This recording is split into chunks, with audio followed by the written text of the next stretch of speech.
आज का क्लास ऐसे स्टूडेंट के लिए है जो केमिस्ट्री में कहीं ना कहीं उसको दिक्कत आता है पढ़ाई के वक्त केमिस्ट्री को समझने में। केमिस्ट्री का जो सूत्र है या हिंदी में तो मान लीजिए पढ़ लेता है, जैसे कहीं लिखा हुआ है कि hydrogen peroxide, calcium chloride, Hindi में लिखा है उसको पढ़, लेकिन इसको सूत्र के रूप में लिखना पड़ता है तो फिर दिक्कत आती है। या सूत्र के रूप में लिखा हुआ है तो उसको हिंदी में पढ़ने में दिक्कत आता है।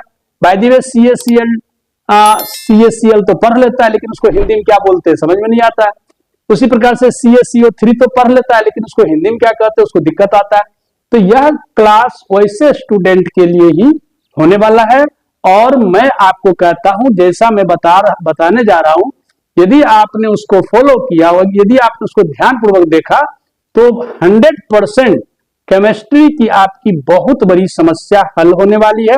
तो इसलिए करके वीडियो को ध्यानपूर्वक देखें और अंत तक देखें, और वीडियो अच्छा लग जाए तो वीडियो को कम से कम एक लाइक और सब्सक्राइब तो निश्चित कर लें, क्योंकि मैं बार बार कहता हूं ना कि मैं अपने द्वारा जो भी चैप्टर डालता हूं तो मैं अपने अनुभव के आधार पर वैसे चैप्टर को डालने का प्रयास करता हूं जो कि स्टूडेंट को कहीं ना कहीं दिक्कत करता है।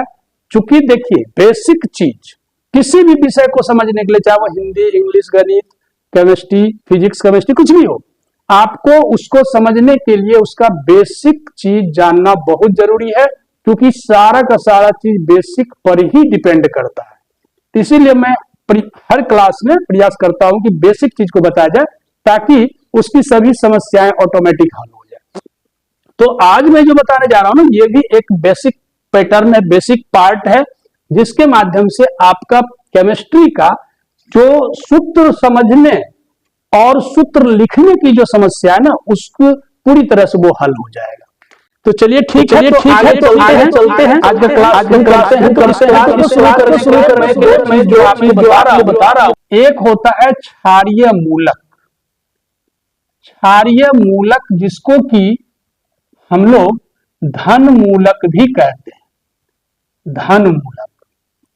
इसकी संख्या ओनली 20 है। अंडर 10 क्लास के लिए आपको ओनली 20 ठो रटना है। 20 ठो अगर आपने इसको रट लिया तो आपकी एक बहुत बड़ी समस्या हल होने वाली है। रट करके इसको कैसे याद रखेंगे उसके लिए भी मैं बात करूंगा। फिलहाल आप देखिए क्षारीय मूलक 20 ठो है और इस 20 को आपको रट लेना है। तो 5-6 का मैं उदाहरण देता हूं, जैसे कि हाइड्रोजन। हाइड्रोजन को H से सूचित करते हैं और इसकी संयोजकता 1 होती है, याद रखना है। उसी प्रकार से दूसरा है सोडियम। सोडियम इसके संयोजक, इसका नाम सूचित करते हैं Na से और इसकी संयोजकता 1 है। तीसरा है कैल्शियम। कैल्शियम इसको Ca से सूचित करते हैं और इसकी संयोजकता 2 है। चौथा अमोनियम, इसको NH4 बोला जाता है और इसकी संयोजकता 1 है। और एल्यूमिनियम,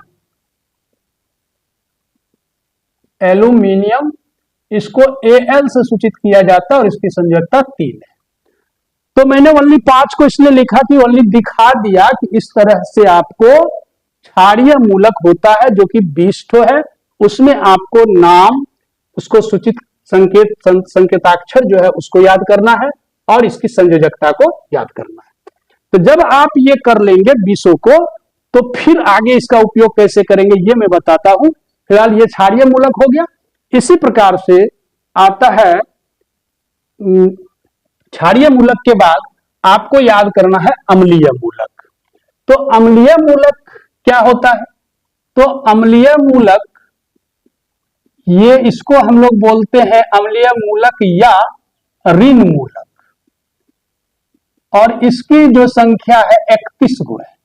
ओनली फॉर 31 याद करना है आपको। तो कुल मिलाकर के टोटल कितना हो गया? 20 ठो उसमें, 31 ठो इसमें, 51 गो आपको याद करना है। सोचिए 51 चीज को याद करने के बाद आपका केमिस्ट्री का बहुत बड़ा समस्या हल होने वाला है। तो फिर कैसे? तो इसको, तो पहले कुछ उदाहरण इसका मैं देता हूं। जैसे हाइड्राइड, हाइड्रोजन एक अपवाद तत्व है जो अम्लीय मूलक में भी है और क्षारीय मूलक में भी है। तो यहां इसको हाइड्रोजन को हाइड्राइड पढ़ते हैं, ठीक है। इसको हाइड्राइड H से सूचित करते हैं, इसकी संयोजकता 1 हो गई। दूसरा है फ्लोराइड, फ्लोराइड इसको F से सूचित करते हैं, इसकी संयोजकता 1 है। तीसरा है क्लोरेट,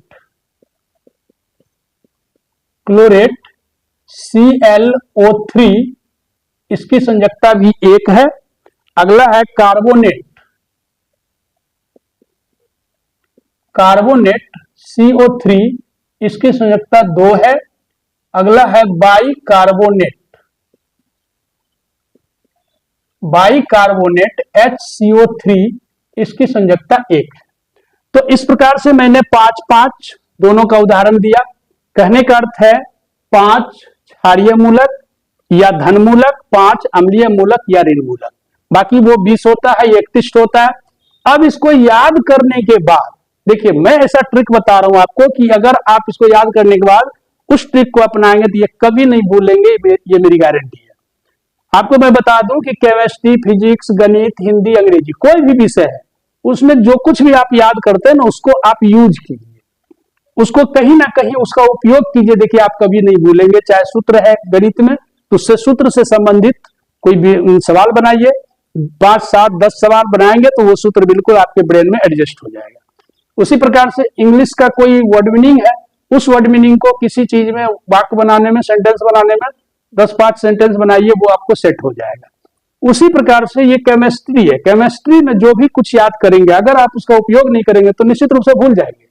और प्रायः स्टूडेंट की ये समस्या होती है कि बहुत सारे स्टूडेंट कहते हैं कि सर मैं याद तो करता हूं लेकिन भूल जाता हूं। भूलने का सबसे बड़ा कारण यही है कि आप याद तो करते हैं लेकिन उसको उपयोग नहीं करते। उसका कहीं ना कहीं उसको हमेशा लिखना पड़ता है। तो लिखेंगे ऐसे कैसे लिखेंगे? तो उसको जब आप किसी पैटर्न में यूज करेंगे, किसी फॉर्मूला में यूज करेंगे, किसी सूत्र में यूज करेंगे तो ऑटोमेटिक है वो आपका दोनों काम हो जाएगा। तो इसलिए करके पहले आपको अम्लीय मूलक, क्षारीय मूलक याद कर लेना है। याद करने के बाद तब उसको सूत्र बनाने में अपने मन से, मैं अभी 5-6 सूत्र आपको बताने वाला हूं, फिर उसके आधार पर आप 10, 20, 50, 100 सूत्र बनाइए तो फिर देखिए कमाल हो जाएगा। आपकी ये जो समस्या है केमिस्ट्री की समस्या 100% हल हो जाएगी, ये मेरा दावा है।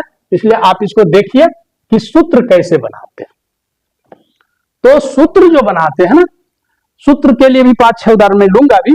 तो जैसे कि एक पहला सूत्र है पोटेशियम क्लोराइड, एक सूत्र है पोटेशियम क्लोराइड। ये हिंदी में कहीं लिखा हुआ रहता है तो हम इसको पढ़ तो लेते हैं, लेकिन अगर इसको बनाने की जरूरत पड़ती है ना तो समस्या आती है कि हम इसको कैसे बनाएं। तो नो प्रॉब्लम, देखिए बहुत आसान है। पोटेशियम को आपने याद किया हुआ है, ये आपका क्या है, क्षारीय मूलक है, इसको K से सूचित करते हैं। क्लोराइड को आपने याद किया हुआ है, ये अम्लीय मूलक है, इसको Cl से सूचित करते हैं। पोटेशियम का संयोजकता 1 होता है, क्लोरीन का संयोजकता 1 होता है। जब सूत्र लिखा जाता है तो दोनों को सिर्फ सटा करके लिख देते हैं तो हो जाता है, सूत्र हो जाता है। अब ये संयोजकता का कहां उपयोग करेंगे तो अगला सूत्र में समझ में आ जाएगा। संयोजकता जो होता है, अगर समान संयोजकता हो तो इस संयोजकता को दिखाने की जरूरत नहीं पड़ती है। चाहे समानता दोनों का 1 हो, दोनों का 2 हो, दोनों का 3 हो, अगर समान है तो दिखाने की जरूरत नहीं है, अगर असमान है तो दिखाना पड़ता है। तो दूसरा उदाहरण हम लेते हैं मैग्नीशियम क्लोराइड, मैग्नीशियम क्लोराइड। तो मान के चलिए ये हमने लिया, तो मैग्नीशियम का Mg से सूचित करते हैं और क्लोराइड को Cl से सूचित करते हैं। तो मैग्नीशियम का संयोजकता 2 है, क्लोराइड का संयोजकता 1 है, जो कि आप पहले से जानते हैं। अब इसको सूत्र के रूप में लिखना है तो लिखना है MgCl2। तो क्या हो गया? अब देखिए इसका संयोजकता हमने ट्रांसफर किया इस पर, इसका संयोजकता ट्रांसफर किया इस पर। तो कहने का अर्थ है कि जब भी हम कभी सूत्र बनाते हैं तो उसमें 2 मूलक, क्षारीय मूलक और अम्लीय मूलक, दोनों मिल करके सूत्र का निर्माण करता है और उसी का संयोजकता ट्रांसफर करके शो करते हैं। तो इसका संयोजकता उस पर दे दिए क्लोरीन पर, क्लोराइड पर, तो 2 हो गया और एक संयोजकता दिखाना नहीं पड़ता है, दिखाने की जरूरत नहीं पड़ती है। तो MgCl2 लिखेंगे तो हो जाएगा मैग्नीशियम क्लोराइड। अब तीसरा उदाहरण लेते हैं। तीसरा उदाहरण है कैल्शियम हाइड्रोक्साइड। तो एक उदाहरण है कैल्शियम हाइड्रोक्साइड।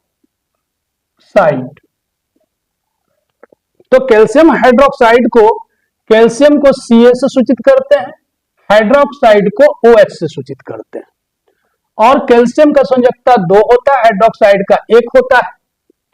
जब इसको संयोजकता ट्रांसफर करेंगे तो होगा क्या, लिखना होगा तो क्या लिखेंगे, CaOH2 ऐसा लिखेंगे। तो ये ब्रैकेट कहां से आया, तो जब भी कभी ऐसा मूलक मिले जिसमें 2 या 2 से अधिक तत्व हो, तो वैसे परिस्थिति में उस 2 या 2 से अधिक तत्व वाले को ब्रैकेट में बंद कर देते हैं। जैसे कि इसमें ऑक्सीजन और हाइड्रोजन 2 तत्व हैं, तो इस लेकर के इसको ब्रैकेट में बंद किए और कैल्शियम का संयोजकता हाइड्रोक्साइड पर दे दिए। तो कैल्शियम का संयोजकता 2 होता है और हाइड्रोक्साइड का 1 होता है, तो 1 को दिखाने की जरूरत नहीं पड़ती है। तो इस प्रकार से आपने देखा कि कैल्शियम हाइड्रोक्साइड को सूत्र ऐसे बनाते हैं। तो इसी प्रकार से तो एक और उदाहरण लेते हैं, पोटेशियम पर मैग्नेट। मान के चलिए कि एक सूत्र है पोटेशियम पर मैग्नेट, ऐसा करके कोई रासायनिक नाम है। तो इसको लिखना है तो कैसे लिखेंगे, पोटेशियम को K से सूचित करते हैं, पर मैग्नेट को MnO4 से सूचित करते हैं। तो पोटेशियम का संयोजकता 1 होता है, MnO4 का भी संयोजकता 1 होता है। तो ऐसे परिस्थिति में आपको क्या लिखना होगा, बस कुछ नहीं, सटा करके लिख देना है MnO4, यही आपका सूत्र बन जाएगा, KMnO4 पोटेशियम पर मैग्नेट। चूंकि दोनों का संयोजकता समान है, इसलिए करके इसमें संयोजकता देने की जरूरत नहीं है, संयोजकता को दिखाने की जरूरत नहीं है, तो ये ऑटोमेटिक हो जाता है। अगला जो है वायदी में एक और उदाहरण लेते हैं, कैल्शियम कार्बोनेट। एक रासायनिक नाम है कैल्शियम कार्बोनेट। अगर इसको हमको लिखना है या कहीं इसका सूत्र लिखा हुआ उसको हिंदी में पढ़ना है तो क्या करेंगे, तो कैल्शियम कार्बोनेट, तो कैल्शियम को Ca से सूचित करते हैं और कार्बोनेट को CO3 से सूचित करते हैं। ठीक है, ये आपको मिल जाएगा क्षारीय मूलक में, ये मिल जाएगा अम्लीय मूलक में। इसकी संयोजकता कितनी होती है, तो कैल्शियम की संयोजकता 2 होती है और कार्बोनेट की संयोजकता भी 2 होती है। और आप जानते हैं अगर संयोजकता समान हो तो कुछ संयोजकता दिखाने की जरूरत नहीं पड़ता है, तो सीधा सीधी CaCO3 लिख देंगे तो हो जाएगा कैल्शियम कार्बोनेट। ठीक है, जब समान संयोजकता हो तो संयोजकता को दिखाने की जरूरत नहीं पड़ती है। तो फिर अगला एक उदाहरण लेते हैं, लास्ट उदाहरण, तो उससे आप क्लियर समझ जाएंगे। वायदी में एक उदाहरण है कैल्शियम बाई कार्बोनेट, इसको लिखना है। तो कैल्शियम बाई कार्बोनेट के लिए आप क्या करेंगे, कैल्शियम का Ca होता है, बाई कार्बोनेट का HCO3 होता है। तो कैल्शियम का जो संयोजकता है 1 है, सॉरी, कैल्शियम का संयोजकता 2 है और बाई कार्बोनेट का 1 है। तो जब संयोजकता अलग अलग होता है तो हम लोग जानते हैं कि संयोजकता को ट्रांसफर करके शो करना पड़ता है, दिखाना पड़ता है, अर्थात इसकी संयोजकता को इस पर दिखाएंगे, इसकी संयोजकता को इस पर दिखाएंगे। तो अब इसको लिखना है, कैसे लिखेंगे, Ca ब्रैकेट HCO3, यहां देना होगा 2, क्योंकि कैल्शियम का संयोजकता आपने यहां दिखाया बाइकार्बोनेट पर और बाइकार्बोनेट का संयोजकता 1 होता है, तो 1 को लिखना नहीं होता है, तो ये कैल्शियम बाइकार्बोनेट अर्थात इस प्रकार से आप लिख सकते हैं। तो उम्मीद है ये जो आपने इतना देर इस क्लास में देखा, तो मेरे ख्याल से अगर आप ध्यानपूर्वक देखे होंगे तो आपको लगा होगा सूत्र बनाना कितना आसान है।